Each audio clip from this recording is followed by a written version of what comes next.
தொடர்ந்து நம்ம தோட்டத்தில் மேற்கொள்ளும் பணிகளை காணொலிகளாக உருவாக்கிட்டு வரேன். அதுவும் பெரிய காணொலிகளாக பதிவு பண்ணுறதுக்கு காரணம் எனக்கு இது ஒரு குறிப்பாக இருக்கும். அதாவது ஒரு பதிவேடு போல் இருக்கும் தான். காலையோட துவக்கத்திலேயே இந்த நாய்க்குட்டிகள் விளையாடுறத ஒரு காணொலியாக பதிவு பண்ணினேன். ஏன்னா இரண்டும் நம்ம கூடயே விளாண்டுட்டு அப்படியே வயலுக்கும் வரும், தண்ணீர் பாய்ச்சிற இடத்துலையும் சுற்றிட்டு இருக்கோம். தண்ணீர் எடுத்து விட்டாச்சு. முதல் நாள் மக்காச்சோளத்துக்கு தண்ணீர் பாய்ச்சிறேன்.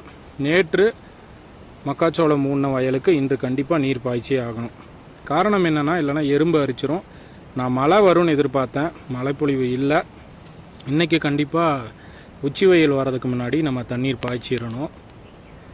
இன்னொன்று, தண்ணீர் போகிற பாதை கூடவே நம்ம நடந்து போகணும். ஏதாவது ஒரு அடைப்பு ஏற்படுதா இல்லை உடைப்பு ஏற்படுதா? அடைப்புன்னு நான் சொல்கிறது, உழவு செஞ்சு மீதம் இருக்கிற அந்த களைகளெல்லாம் தண்ணீரோடு ஒன்று சேர்ந்து போகும்.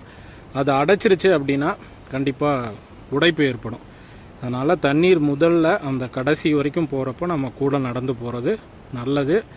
உடைச்சிதுன்னா இப்போ நம்ம கட்டுறது ரொம்ப கஷ்டம். ஏன்னா மண் ரொம்ப இலகுவாக இருக்கும், அதாவது கூழ் மண்ணாக இருக்கும். அதை நீங்கள் எடுத்து மண்வெட்டியில் எடுத்து கூட தண்ணீரை நிறுத்த முடியாது.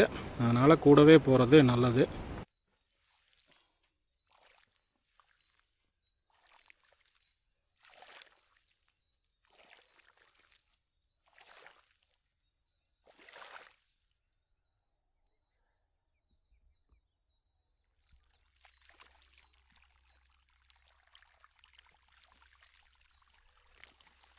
முக்கியமாக தண்ணீர் ஒரு இடத்துல தேங்காமல் நெடுக போய்கிட்டே இருக்கணும். தேங்குச்சுன்னா கண்டிப்பாக எந்த இடத்துல வேணால் உடைப்பு ஏற்படும்.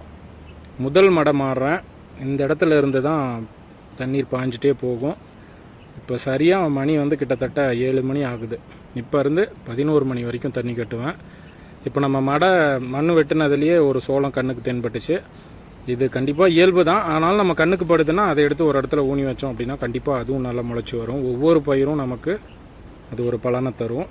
தண்ணீர் நிறையா தான் விடுறேன். காரணம் என்னென்னா, வெயிலோட தாக்கம் மிகவும் அதிகமாக இருக்குது. அதே சமயம் 4 கிடங்குகளுக்கும் போய் அந்த கடைசிக்கு சேர்ந்துருச்சுன்னா அடுத்த மழையை திருப்பிடுவேன். ஆனால் ரொம்ப தேங்க விடுறோன்னா இரவில் மழைப்பொழிவு இருக்குன்னா தண்ணீர் தேங்கிடும். இதெல்லாம் களிமண். அதனால் ரொம்ப தண்ணி தேங்குச்சு அப்படின்னா, கனத்த மழை இருக்குன்னா சோளம் முளைச்சி வராது. முளைச்சி வந்தாலும் பயிர் சரியாக வளர்ந்து வராது. அதாவது வேறு அழுகல் உருவாயிரும். அதுதான் பெரிய பிரச்சனை. அதனால் நம்ம தண்ணீரும் பாய்ச்சணும், அளவாக பாய்ச்சணும். அதே சமயம் வெயிலுக்கும் நல்ல ஈரத்தை கொடுக்கணும்.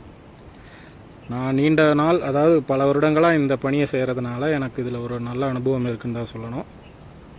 நிஜமாகவே ட்ரிப் இரிகேஷன் போட்டிருந்தேன்னா எனக்கு இந்த கிடங்கு ஓட்டுற வேலை கூட கிடையாது. மக்காச்சோளத்தை பொறுத்த வரைக்கும் ஒரே ஒரு உழவு செஞ்சு நேரடியாக அந்த ட்ரிப் லைனை இழுத்து விட்டு ஊனியிருக்கலாம்.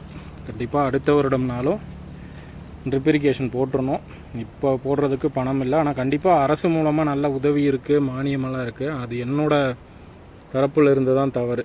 தண்ணீர் அதிகமாக இருக்குது, ஏரி வருடம் நம்பிடுது அப்படிங்கிறதுனால நான் அதை செய்யாமல் விட்டு வச்சுருக்கேன். ஆனால் இந்த வருடம் அது தண்ணீர் இருக்குது இல்லைங்கிறது 2வது பட்சம். நம்ம தோட்டத்தில் பகுதி அளவுக்குனாலும் ட்ரிப் இரிகேஷன், அது சொட்டு நீர் அமைப்பை உண்டாக்கிக்கிறது உரம் கொடுக்கறதுக்கும் சரி, தண்ணீர் பாய்ச்சறதுக்கும் நமக்கு எளிமையாக இருக்கும். ஏன்னா எனக்கு என்னென்னா, ஏரி நிரம்பிருச்சுன்னா இந்த இடம் எல்லாமே தண்ணீர் மிகுதியாக வெளியே போகும். நம்ம நெல் மட்டும்தான் நடவு செய்கிற மாதிரி ஒரு நிலை வரும்.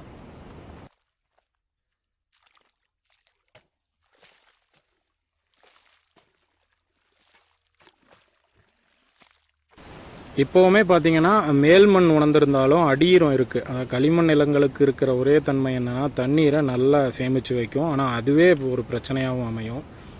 அந்த வேலையை முடிச்சுட்டு, காலை உணவை முடிச்சுட்டு டெண்டருக்கு கொண்டு போகிறதுக்காக ஒரு 4 கதலி வாழைத்தார் வெட்டினேன். இது 4மே உடஞ்சி விழுந்த தார் தான். சரி, கொண்டு போனால் ஒரு 100 ரூபா அளவுக்குனாலும் போச்சுன்னா அது நமக்கு ஒரு செலவுக்கு ஆகும் அப்படிங்கிறது தான். ஏன்னா எனக்கு காட்டிலே விடுறதுக்கு மனசு இல்லை. இதெல்லாம் ரொம்பவுமே பிஞ்சு தான், ஒரு அரைக்காய் அந்த பதம் தான். சரி, கொண்டு போனோம்னா ஒரு வேளை இன்றைக்கி காய்களோட வரத்து குறைவாக இருந்ததுன்னா நமக்கு ஒரு நல்ல பணம் கிடைக்கும் அப்படிங்கிறது தான். மொத்தமாக நான் 4 தார் கொண்டு போனேன். கடந்த வாரத்தில் 7 தார் கொண்டு போயிருந்தேன். அதில் எனக்கு கிட்டத்தட்ட 2000 ரூபாய் வந்திருந்தது. அது நல்ல ஓரளவுக்கு நல்ல விலையும் கிடச்சிது. கிலோ 35 ரூபா வரைக்கும் போயிருந்தது. இன்றைக்கி நான் கொண்டு போகிறதுல ஒரு தார் நல்ல திரண்ட தார். 4க்கும் கொண்டு போய் டெண்டரில் வச்சுட்டு பெயர் குறிப்பிட்டு நம்மளோட தொலைபேசி எண், நம்மளோட ஊர், இது எல்லாத்தையும் தான் குறிப்பிட்டுட்டு மாலை நேரம் பணம் கிடைக்கும். நான் இப்போவே, அதாவது இப்போ நான் பதிவு பண்ணிவிட்டு அடுத்த நாள் தான் வாய்ஸ் ஓவர் பேசுகிறேன் அப்படிங்கிறதுனால மொத்தமாக 4 தாரும் சேர்ந்து 400 ரூபாய்க்கு தான் போச்சு. விலை குறைவு தான், ஆனால் ஒன்றுமே இல்லைங்கிற இடத்துக்கு பரவாயில்லைங்கிறது தான் என்னோடய தோணல். இந்த மாதிரி தண்ணீர் திடீர்னு வந்து திரும்புகிற இடத்துலலாம் வாழை சருகு வச்சோம் அப்படின்னா மண்ணரிப்பு இருக்காது.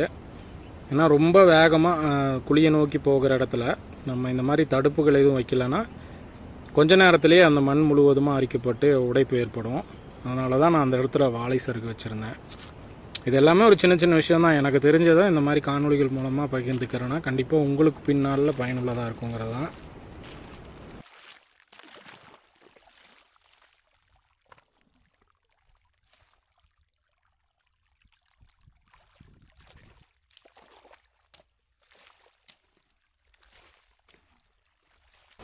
இப்போ நான் மடை திருப்புறதுக்கு முன்புறம் பார்த்தீங்கன்னா ஆட்கள் வந்து மக்காச்சோளம் ஊனிகிட்ருப்பாங்க. மொத்தம் 4 பேர் வந்திருக்காங்க. ஒரு நாளைக்கு கிட்டத்தட்ட 1/2 ஏக்கர் ஊனி முடிப்பாங்க. நம்ம மொத்தம் 1.5 ஏக்கரில் மக்காச்சோளம் ஊன்றோம். தண்ணீர் பாய்ச்சறதுக்கே 3 நாள் எடுத்துக்கும். இதுவே கனத்த மழை ஒன்று இருந்திருந்ததுன்னா இப்போ நமக்கு தண்ணீர் பாய்ச்சற தேவையில்லை. இன்னொன்று செவ்வாழைத்தார்கள் நிறைய இருந்தது. இது நான் டெண்டருக்கு கொண்டு போனால் சரியாக விலை கிடைக்கிறது இல்லைன்னு. ஏன்னா பச்சை நிறமாக இருக்குது. இதெல்லாம் இந்த தார் 200 ரூபா, மற்ற தார்லாம் 150 150ன்னு மொத்தமாக ஒரு 800 ரூபாய்க்கு உள்ளூர் வியாபாரி ஒரு அண்ணனை வந்து வெட்டிட்டு போக சொன்னேன்.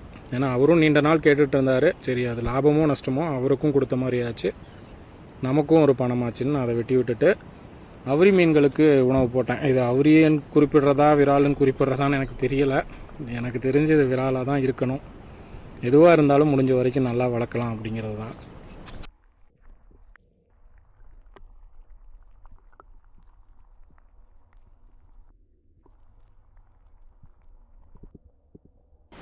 இந்த மிதவை தீவனத்துக்கு நல்லாவே பழகிடுச்சு இந்த மீன்கள். எனக்கு வேறு வழி இல்லை. ஏன்னா உயிர் மீன்களும் நம்மக்கிட்ட கிடையாது. ஏன்னா உயிர் உணவுகள் தான் இயற்கை சூழலில் இந்த மீன்கள் சாப்பிடும். ஆனால் இப்போ நம்மக்கிட்ட கிடையாது. இதை ஓரளவுக்கு வளர்த்து குட்டையில் விட்டுறலான்றதான் இப்பொழுது என்னோடய தோணல். பார்க்கலாம். ஏன்னா எனக்கு குட்டையில் ஏரிவாவா மீனும் விடலான்னு 2 யோசனை இருக்குது. ஆனால் ஏரிவாவா மீன்கள் கூட இதை விட்டாலும் எந்த பிரச்சனையும் இருக்காது.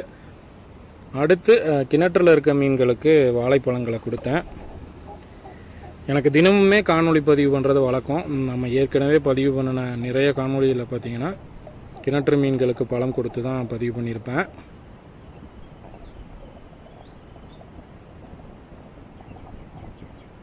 அதாவது அந்த முதல்ல போட்டோன்னா அந்த சின்ன மீன்கள் சாப்பிடும். அடுத்து வந்து திலேப்பி மீன் வரும். வாய்ப்பு கிடச்சிதுன்னா அந்த பெரிய மீன் வந்து அப்படியே துண்டை வந்து முழுங்கிட்டு போயிடும், அந்த பெரிய துண்டுகளை. நான் அந்த திலேப்பி மீன்களை தான் நம்ம வீட்டு உணவு பயன்பாட்டுக்காக பிடிக்கலான்னு இருக்கேன்.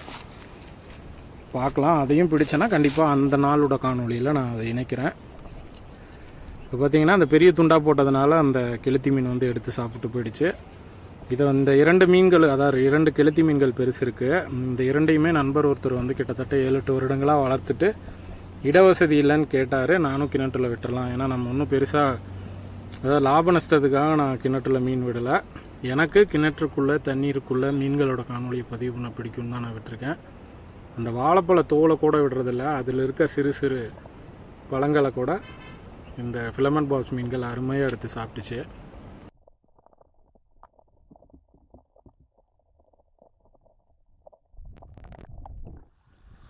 ஏய், உங்களுக்கு என்னடா இங்கே வேலை?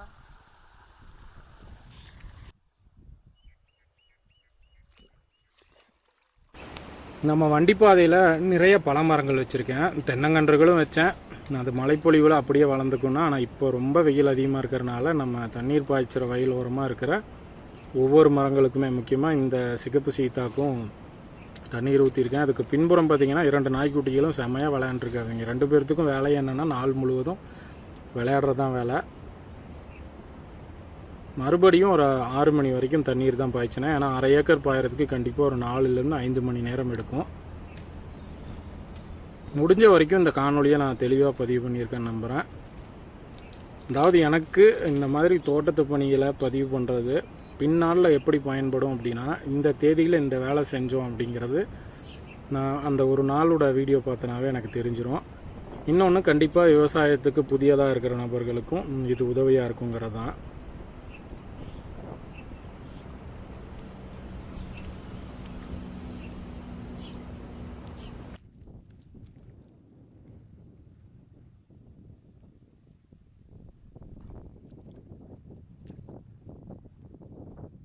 பொதுவாக எப்பொழுதுமே காலை நேரம் எடுத்து விட்டு ஒரு 11 மணி வரைக்கும் தண்ணீர் பாய்ச்சிறது நல்லது. ஆனால் இப்போ நம்ம கட்டியே ஆக வேண்டிய சூழல். ஏன்னா இந்த மக்காச்சோளம் ஊனி ஒரு நாளுக்கு மேலே ஆச்சு. இதுக்கு மேலே விட்டோம்னா இந்த முளைப்பு திறன் குறையும். வெயிலில் ரொம்ப நேரம் இருக்குது. இன்னொன்று எறும்புகள் அரிக்கிறதுக்கான வாய்ப்பு இருக்குது.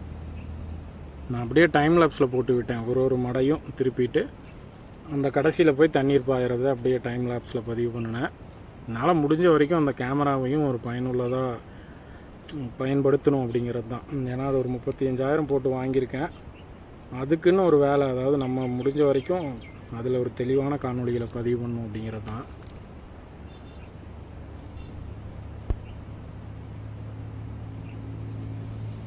இந்த இடத்துல பார்த்தீங்கன்னா நான் தண்ணீர் திருப்பினா 5 காலுக்கு போகிற மாதிரி, 5 கால்னு நான் சொல்கிறது அந்த கிடங்கை தான் நான் சொல்கிறேன். ஒரு வயலாக அப்படியே வேலையை முடிச்சுட்டே வந்தேன். இன்று இரவு மழை வரலைனாலும் பிரச்சனை இல்லை, வந்தாலும் கனத்த மழை வரக்கூடாது. வந்ததுன்னா தண்ணீர் தேங்கும். இயற்கையை நம்ம கட்டுப்படுத்த முடியாது. அதாவது இப்போ இந்த முளைச்சி ஒரு 10 நாள்லேருந்து 20 நாள் ஆகிடுச்சுன்னா மக்காச்சோளத்துக்கு எவ்வளோ கனத்த மழை பெஞ்சாலும் பிரச்சனை இல்லை. அது நம்ம வெட்டி விட்டு தண்ணீரை வெளியேற்றிக்கலாம். நல்லா முளைச்சி ஒரு 2லேருந்து 5 இலைகள் வந்துருச்சு அப்படின்னா அதற்கு பின்பு தண்ணீர் எவ்வளோ விட்டாலும் மக்காச்சோளத்துக்கு பிரச்சனை இல்லை. தேங்காய் மட்டும் பார்த்துக்கிட்டோம்னா போதும்.